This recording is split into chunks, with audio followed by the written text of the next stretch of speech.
you have an interest in horses and love learning more about horses, the horse industry, teaching, or even managing your own horse business, then you're in the right place. We would love you to join us on our mission, which is to improve the lives of horses around the world through the education of riders, handlers, and trainers. So get comfortable, listen in, and enjoy. Today I'd like to introduce Max Pearce. Max is a harness enthusiast. He's also a harness driver, coach educator and judge, and today we're going to talk about everything harness. How are you today, Max? I'm very well, Glenys. Thank you. Great. Max, we normally start off with a quote that you'd like to use. It could be an inspirational quote, something you use when you're teaching. I like to encourage people, so, just keep the good work up, really. That's what I like to do. Okay, good. And obviously that's going to help build confidence in people that you're teaching. Has someone ever taught you that in a time that you really needed it? Possibly. I do other work where I deal with people and I have done for a long, long time. I've worked with people with disabilities for many years and I also ran a fairly large business. I employed a lot of people. So, just dealing with people and helping them improve is something I really enjoy doing. Okay. I might bring some of those things up a little bit later in the interview. What I'd like to know, we talk about how you started with horses, Max. Everyone seems to come from different, from no contact at all, from a complete horse family. What were your first memories of horses? Oh, look, I just had this passion for horses from probably for the moment I could probably walk. And my family, my great-grandfather owned a fairly large bakery in Bega, and all the deliveries were done by horse and cart. Mm-hmm. So I was around horses from a young age, and that's how I became involved and just had this absolute passion for horses, and it went from there. So it's just one of those things, like I was riding on the bread cart with my great-grandfather, and, it was just one of those things that I just carried through for all these years. Yep, good. Now, you've got a bit of an interesting story how you started in harness. I've heard one about when you're 8, something to do with your grandfather driving your horse. Can you tell us a bit about that? I can. My great-grandfather was a great guy. He employed all his families, even my father, his grandson, and his sons and brothers, sisters, and they all did something within this bakery. And see, as the bakery grew, he wanted to just do market gardening, and he used to drive a little old tractor around Bega. And he was grand age, I think it was about 95. He took his licence off him because he used to drive the tractor a little bit erratic. He owned the streets. But anyway, I had this old horse called Flicker. It was my first horse. And he said, could you bring the old mare in? He said, he had an old sulky in his shed, and he said, I want to be able to get around. So he had an old bit of baker's cart harness left, and he put the harness on the old mare and this sulky, and it was a fairly steep driveway at his house, and it was onto the main street of Bega. And anyway, the mare had never been in harness before, but he put her straight in. Anyway, she took off down the driveway, humping him. She didn't really bark, didn't really kick or anything. She bumped all the way down the driveway. And I went and grabbed the reins, and he said, boy, never take the reins off either. And we drove to the farm. We had a farm, and we drove to the farm. It was about 4 miles away. Yeah. And we drove to the farm. Well, that was my introduction to harness. And I've never forgot, he told me 2 things, never take the reins off the driver. And the other one was, never let the reins go, boy, So if anything ever happened, you don't let the reins go and let the horse bolt. So okay. I remember those 2 things, but that was my introduction. And went from there. The sulky ended up staying on the farm. And when I started my business, I picked up all the bits and pieces that were starting to fall apart, and then I restored it. I totally restored the great-grandfather sulky. Wow. And went from there. I, bought a buggy and restored it and another sulky, and the whole thing has just grown from that time. Okay. How do you think harness, like obviously we're not using horses and buggies and everything else anymore, but how do you think it's getting more popular, less popular? Oh, no, it's certainly getting more popular, I think. Look, in the early, say, 80s, in competition driving sort of was introduced in the 70s, there was a fairly big following, but when, you probably wasn't unheard of to get sort of 80 to 100 competitors. These days, It's much smaller, but the quality of the carriages, harness, horses and competition has certainly improved out of sight. It's just been great. It's certainly huge in Europe, the UK and America, but I think, it's still growing here, and I think it'll continue to grow. Okay. And probably, and you correct me if I'm wrong, but it almost seems like, going back to the 70s, it was the people who'd had horses earlier in their career as an essential career thing brought their horses, whereas now it's people getting into it on a more professional basis. Is that correct or not? That would be correct, yes. And, the other thing is, the expense of travel, moving horses around, I think is a big thing that changed a lot. Back in those days, people, it was more affordable to move horses around and travel. Mm-hmm. And these days, you have to really watch what event you go to and, limited really with cost, I think. I think that's a big thing. Okay, I was going to say back in the 70s, you'd probably just hitch up your horse and drive to the show, wouldn't you? Mostly, yes. But, and the other thing is not as much traffic on the roads those days. Yes. And people are probably more understanding too about, horse carriages and horses on roadways. These days it's very dangerous, like a lot of drivers don't slow down. They just go past you and you can wave them down, but they just go past you, really at a high speed, and it's not good. I'm just thinking too about the expense. It's got to be more expensive than just showing horses, because as well as the horse, you've also got all the harness and the sulky or the buggy, and then you've got to transport it. So it's not even just buying the extra stuff. It's transporting it from show to show. So you'd need a bigger vehicle. Well, in some cases, yes, it depends on, what sort of carriage you're going to drive, how many horses you're going to drive. But, a lot of people these days, they've got the extended float, and these carriages are fairly compact. Especially competition carriages are fairly compact, so they'll actually sit in the front of the float and the horse at the back. Okay. A lot of people travel that way, so there's really not a lot of difference there. In buying a set of harness, if it's say synthetic harness, well, that's fairly affordable and really can be a lot cheaper than a saddle and a bridle in some ways. And I suppose the carriage, back in the 70s and 80s, people made the carriages, but these days we buy them and they're imported.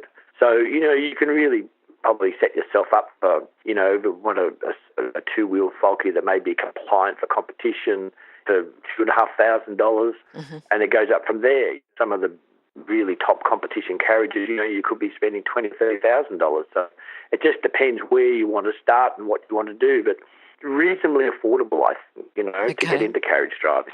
Okay, good. And then, Max, because you do a lot of judging as well, what sort of things, what's your recommendation for the first class when they first start, or is it a different class for different people and depending on the horse that they've got? Well, you're talking showing or competition? Competitions, yep. Look, I've just finished the New South Wales Championships yesterday, and they had the championship section, and then they had a level 4, which the level 4 is basically for novice people. Yes. So a very easy dressage, and the cones course is slightly widened and made easier. And with the marathon obstacle part, they only go, instead of going to A to F in the sequence, they went from A to D. So it's made easier for people getting into. Yep. But, there's a lot of help out there. There's a lot of coaches and a lot of people that are willing to help people into carriage driving, but be very rewarding, teaching a horse to do driven dressage and doing cones course, and very, very similar to eventing, really, the different phases. So, but a lot of fun, and as I said, people can go to a low-key competition and learn and climb the ladder there. Okay. And then do many people come from another horse sport, or do they come in completely not knowing anything about horses? I don't see too many people crossing from another equestrian discipline. I see a lot of people maybe that have just ridden a horse, just do like pleasure riding, and people have done basic riding, want to move into carriage driving. I see more of those people than someone that's been a show jumper and wants to get into. I've seen a few, but not many. But I think you'll probably find more people at the low-key end of riding want to get into carriage driving at some stage, and I coach a lot of those people. Yep.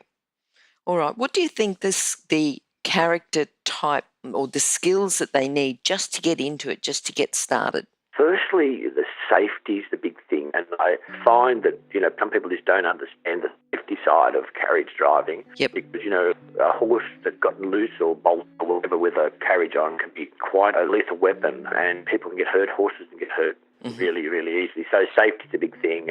Securing your horse, don't tie your horse up to a piece of baling twine whilst you're, putting a carriage to, things like that.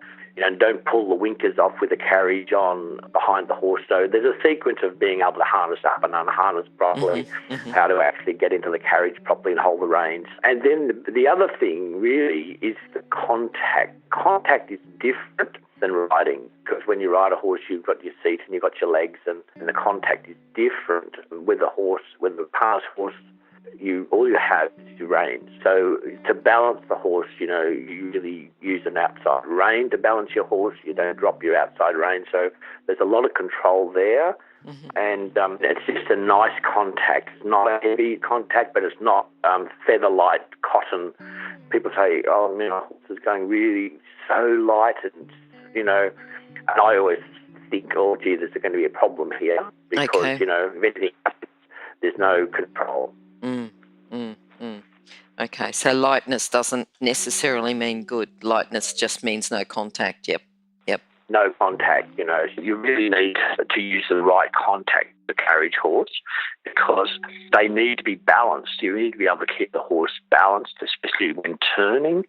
So, when you ride a horse, you can use your legs to be able to use your legs properly in your seat. But with a carriage horse, all you have is the reins. So you need to be able to use the right contact to keep the horse balanced, to be able to make turns, even to go straight. So some people say, they want to commit to a dressage ring or drive a straight line, and they say, why am I wobbling? And that is because they've dropped an outside rein. Okay. So contact is a really big thing with carriage driving. Yep. All right. Now, just talking about, normally we talk about people who've influenced you, but you actually had a lot of influence with Boyd Excel, didn't you? Tell me about your first contact with him and how you met him and what the circumstances were. Okay. My wife, Mary, at the time was teaching in Bega, and she was teaching with Boyd's mother, Lorraine. And Lorraine said, I've got this young boy, son that he's crazy about horses. And so Mary invited Lorraine and Boyd over. Anyway, Boyd came with his brother as well. And I took them for a carriage ride that day. And Boyd was 8, I think Kent may have been 10. And anyway, I couldn't get rid of these boys. Every day they used to come. They used to live on the other side of Bega. And every day they used to come to my stables of an afternoon after school. And anyway, I thought, this Boyd was just an 8-year-old, and I thought he was a bit of a brat at the time. Anyway, it just went from there. Boyd just had this natural ability with horses, even from that young age. And his brother, his brother was very good too, and they were pretty close. And they went everywhere with me, Their parents were absolutely wonderful. They let him go to Sydney Moor Show on many, many occasions. And then, we went to South Australia, Queensland, Victoria, all over the place, competing and showing. So that was really what we did. We showed horses. Yep. I showed hackneys. Boyd then was more interested in competition, even though he did do some show driving. He then left school, much to his mother and father's dismay. Father is an engineer, mother a school teacher, sister was a IT person. Ken ended up being an architect. His other brother was an accountant. So Boyd wanted to leave school and work in my engineering factory. And so he continued on and did a 4-year apprenticeship whilst we still worked horses. So we worked all day in the engineering factory, and then went training horses after work, and then went to shows. Boyd then came 20 with his mother and father. He finished his apprenticeship. Mother and father bought him a round the world ticket for his 21st birthday. We then set off with about 12 Australians to America, Gladstone, New Jersey. We went to the World Pearce Championships, just far from New York. And Boyd met a man over there that had a team of Haflinger ponies, great big truck, great big semi-trailer truck. Boyd didn't even have a license then. He drove, this man got Boyd to drive right across America with his ponies. Yeah. And then Boyd worked for him for about 10 months. He then moved to England, worked for a few people there, and set himself up freelanced with carriage driving and had a couple of stable yards. And now he lives in Holland. He bought a property in Holland. And, well, that's history now. You know, he's been world champ many, many times. I think, 5 or 7 times. He's won the last 2 World Equestrian Games, Normandy, France, 2014, and then 4 years before that, Atlanta, I think it was, in the US. And so next year again, it's going to be the World Equestrian Games. Is going to be in, I think, Georgia, in the US. So it's a great story. We're still very, very good friends. He was out here in early October, and I met him at the airport when I came back from Perth Royal, judging Perth Royal, and I caught up with Boyd for 3 or 4 hours at the airport. But, he's just an absolute wonder with horses. I don't know how he does it, but he can train a horse like you wouldn't believe. And I don't think any Australian in the equestrian world would ever match his performance in any other discipline. It's just absolutely amazing.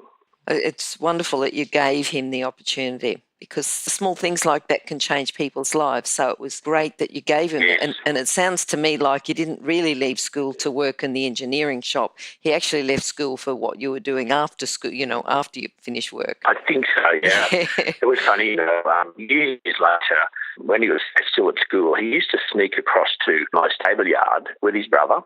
In school uniform, and one day they harnessed up, I think it might have been 7 days, harnessed up my pony team, 4 horses, and went for a drive around the paddock and then photos, and Boyd had a girlfriend at the time, and he posted it. She didn't live in Bee, he posted the photos.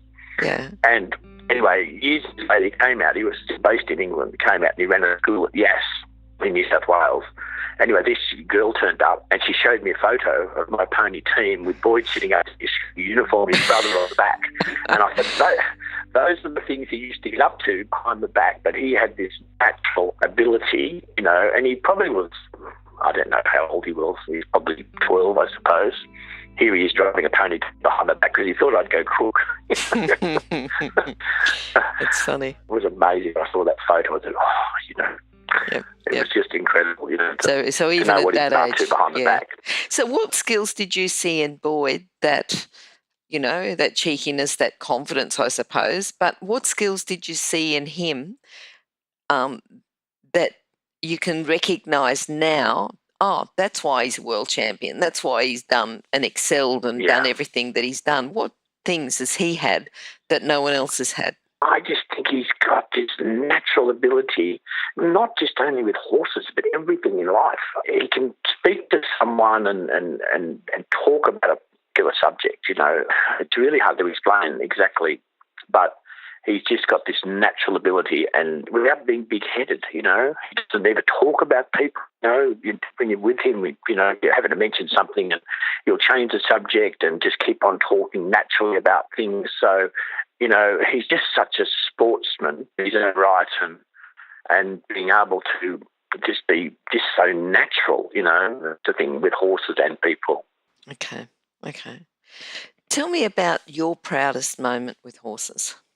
I suppose one of the highlights, I think, was probably driving Prince Philip in 1988. There was a bicentennial event at the Canberra Showground, and there was about 100, more than 100 competitors came from all over the place, all over Australia, actually. They came from Western Australia. And I had the job of driving the Duke in this big parade because the Duke was the patron of the Australian Carriage Driving Society. And I was vice president of that society at the time. Sir Anthony Sinnott was the president, and because I had a nice pony team and a very nice carriage, I had a really nice wagon, which I still got. I called Duke's Carriage. And it was all top secret because of security and that. Boyd Exer was one of my grooms, and his brother Kent was also. And Mary, my wife, came with me, and the Duke sat beside me, and we drove around the Canberra Showground, around the track with all the 100-odd competitors. They were all going past and lifting their hats and saluting the Duke. It was just such a great honour to be able to do that. And I've had another couple of dignitaries, Sir William Dean, the Governor General at the time. I've driven him twice in a couple of parades with mounted police. Escort, that was really quite a great thing. And David Hurley, the New South Wales Governor, I've driven him as well. So I've had a bit of experience driving, some quite famous people. Mm-hmm. Mm-hmm. Good, good. Now, going as a judge, what do you think? If you're judging, you want to be able to tell people and teach them what they can do to improve to make them better competitors. Yes, Even it just depends. some silly mistakes you see people do that they could just fix those mistakes and become a better competitor. In carriage driving, a lot of people go out and just do half a workout or not use the arena that's given to them. Mm-hmm. They also drive their horse forward or pony forward. So they go out and just, dribble around and not show the horse off. And I think it comes back to just experience and nerves. People get a bit nervous. I try to encourage them and just say, look, move your horse out a bit, It just depends. You've got to be careful, it's a big show, not to sort of say too much to people as a judge, because, you've got to be fair to all the competitors. But, smaller shows and that I try to help people, if I can, give them just a little bit of advice to make their horses move out a bit better so that they can show off. I've seen them come out and dribble around and not show anything, and he might whisper to them and move your horse out, and they go out and try, and then all they're winning prizes, So that's what I see mostly, and then people not using the arena or driving too smaller circles and things like that. So, it's one of those things. All right. Now, you've been judging and showing and been a harness enthusiast for a long time. We talked before about numbers. You said there was a bit of a decline in numbers and now they're increasing. What about the rules and how things have changed? Have there been any big changes that you see, any trends that you see as ongoing, or, anything at all there? Well, in competition driving, yes, certainly things have changed rule-wise. When I started driving in competition in 1979, those days, they did a 20 or 30 kilometre marathon in those days. It's a long marathon. These days, the FEI have designed the rules, to cover horse welfare. Mm-hmm. That's a really big thing. Horse welfare in carriage driving is a big thing. So, yes, there's certainly been some changes. And for the better too, in FEI driving, they've got 1-star, 2-star level and 3-star level. At 1-star level, you've got lots of options to actually run an event that makes it really easy for organisers and competitors. Yes. So it's not that difficult, at that level and to get into carriage driving. But, it's certainly improving. Year by year they change things, but it's usually for the better. Yes. And it just makes it better for running competitions. It's better for the competitor. Good, good. Oh, hang on a sec. Let me interrupt to let people know about the horse industry qualifications at onlinehorsecollege.com. If you have a look at the flexible options, there's online theory with practical components that can be completed by video or with a qualified expert in your area. That website again is onlinehorsecollege.com. Thanks. What about the type, like you've said before, the quality of horses? And because you're breeding horses, aren't you? Yes, I do breed horses, yes. Yep. So talking about the quality of horses, are the breeds changing? Like I suppose you just, initially back in the 70s, you'd probably just pull up any horse that you had. But now, horses are purpose bred. What breeds, what type of horses? Certainly, it actually is moving into Australia. Years ago, they used a lot of trotters, ex-race horses, ex-trotters, yep. People still do. But, because of the standard, it's getting better and better, people are using more warm blood type horses, especially for competition. And, Dutch harness horses / gelded type horses are moving into the driving scene. And, Welsh cobs, Welsh ponies, those type of horses are really good. The trotters, are very reliable and they can be cheap, but, they really don't suit competition because, they get a bit excited. They want to pace, but, then you find the odd trotter that won't pace, and that can be a very, very good horse too. So if you have to pick and choose if you're going to use a pacer or a trotter, Yep. fairly carefully. But if they do pace in the dressage, well, your score would be fairly bad. Mm-hmm. Mm-hmm. But, certainly because of the standard, right, getting better and better, well, people are starting to use better type of horses, Yep. Crossbreds are good, like thoroughbred Clydesdale type crosses are really good type of horses for carriage driving. And cob cross, Hackney cob cross are really, really good. Mm-hmm. So it just depends. But, I've certainly seen the standard rise in the type of horses being used these days. Good. Now, another thing, something you said earlier about working with people with disabilities, is that within harness that you're doing that? I have done that with harness, yes, Yep. But I also did it in a work environment in open employment, in getting people with a coordinator for about 3 years. Okay. In an open disability employment agency, and I had a caseload of about 20 disabled people, and it's something that I've always been interested in helping disabilities. I did train a lady before 2014, before the World Equestrian Games, where she was going to compete, but she had a car accident about a couple of weeks before. That's a shame. So here in Australia, so it all fell in the hole. But I trained her, and she was very good. She was really, really quite good. And it's a shame that happened.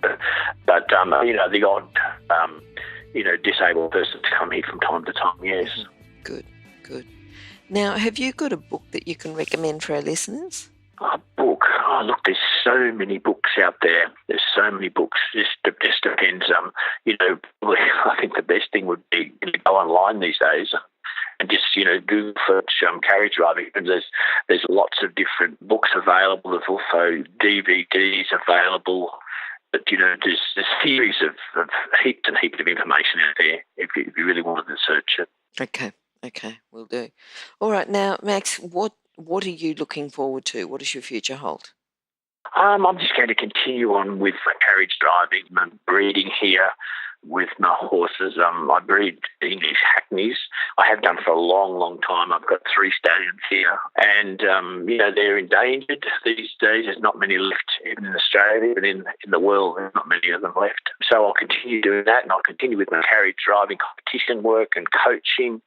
I'm not going to change really much, really what I've done in the last 10 years, I suppose. And next year travel over to the US to the World Equestrian Games. I'd like to go to that, maybe do a bit of a tour around Europe, and then maybe go back to Korea coaching. Probably sometime. I've been over there twice in the last year coaching over there. Okay. And that's probably my plan for the future. All right. So when you go to Korea, are they like we were, Australia was a while ago? Are they different again? Tell us a bit about just comparing, and also too, because you've been to the UK, the USA, just tell us about the differences and where the different stages are. Yeah, I think there's a huge difference because, the South Korea, had that war 50-odd years ago. So, they got really quite behind with horses and really never focused on any horse disciplines. But, in the last probably, I don't know, I think it's probably even less than 10 years, ridden dressage has become very popular. Show jumping very popular over there. And now carriage driving is becoming popular, something that they never ever did. And they've never really run a competition in South Korea. I think in the next year they probably will run a competition. Okay. And the other thing is that, the terrain in South Korea is, very hard to find level ground. It's all very mountainous.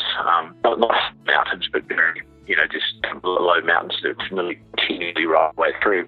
But they're really keen to learn. I was over there in September this year, and I had 40 students, 10 professors, 10 teachers, 10 farmers and 10 students. Okay. Basically what I did, I taught some of the Koreans to coach carriage. I had 4 Koreans I taught coach over there, which made it fairly easy to get them going. But there's a South Korean here now. He competed for the first time on the weekend at the New South Championships. Yep.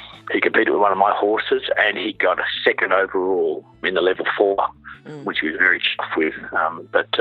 So I would say I think he may be the first Asian that's ever done competition carriage driving. I don't know of any others. Yep. I think even in the world, I've never seen any Asian drive. Uh-huh. He's probably the first, I think. So Yep. we're very happy over the weekend. Oh, that's good news, isn't it? Yeah. It is. Yeah. All right. Now, if you can just sum up your philosophy into a lesson, sum up what we've talked about, just so that people have got something to go away with after they've listened to the interview today. Yes, just in a lesson, as I probably said earlier, the biggest thing in carriage driving is safety. Yep. In knowing how to correctly harness up the fitment of the harness, putting a carriage to being able to get into the carriage safely, and then just driving safely with knowing what contact to use, what other contact to use is very important, and being able to understand the horse and being, kind of the horse. The horse will do anything for you if you treat it nicely, and especially, using the right contact with its mouth and the right bit, that it's not over-bitted, and is very important. And then, reversing all that and getting out of the carriage and unharnessing correctly is a really big thing too, in the right sequence. Mm-hmm. There is a sequence. If you don't do it correctly, you get into trouble. Like some people I've seen that take the reins off the horse whilst in the carriage, or take the winkers off the horse. Yes. Is a no-no. So, and I see it happen all the time. I see it happening all the time. People, you mustn't do that. You have to use the right sequence. Yes. So that's really important. My message is, if anyone wanting to get into it, spend a little bit of money and get someone to give you a start coach, someone to show you how to do it. I see on Facebook all the time people putting, do it this way, and the harness is all not correct, and they've got their little kids sitting in the carriage while they're taking a photo, and, it's something that you really can't mess with carriage driving, because a pony or a horse out of control with a carriage on is not a nice sight. Yep. Especially when they hit something, hit a car or hit some person or run into a fence, and you've got a damaged horse and you've got someone really badly hurt. Mm-hmm. So it's really important to make sure that you know what you're doing, and then you've at least had some instruction. Yes. Contacting you. Can you just go over how people can contact you? Well, yes, I'm on Facebook. I've got a very public Facebook page. It's on the Max Pearce. I'm also I'm even in the phone book. I don't know who wants to ring my home number. So I'm very easily contacted, and I've also got a website, Stud, BEAUWOOD Stud. People can have a look at some of my horses and make contact through that as well if they want to. We'll also put those contact details on horsechats.com/Max Pearce. Yep. Yes, that'd be wonderful. Okay then. All right, thanks Max. I'll talk to you another time. Thanks, Glennis. Bye. Thank you very, very much. Bye. Bye. Oh wait, before you go, if you're an equestrian coach or a horse riding instructor, or even if you aspire to be one, have a look at the free video series for horse riding instructors on the Horse Chats website. Go there now, have a look, horsechats.com. Remember that our comments and instructions are general in nature and do not take into consideration your individual horses or your individual ability and circumstances. If you enjoyed this podcast, then please leave your comment below.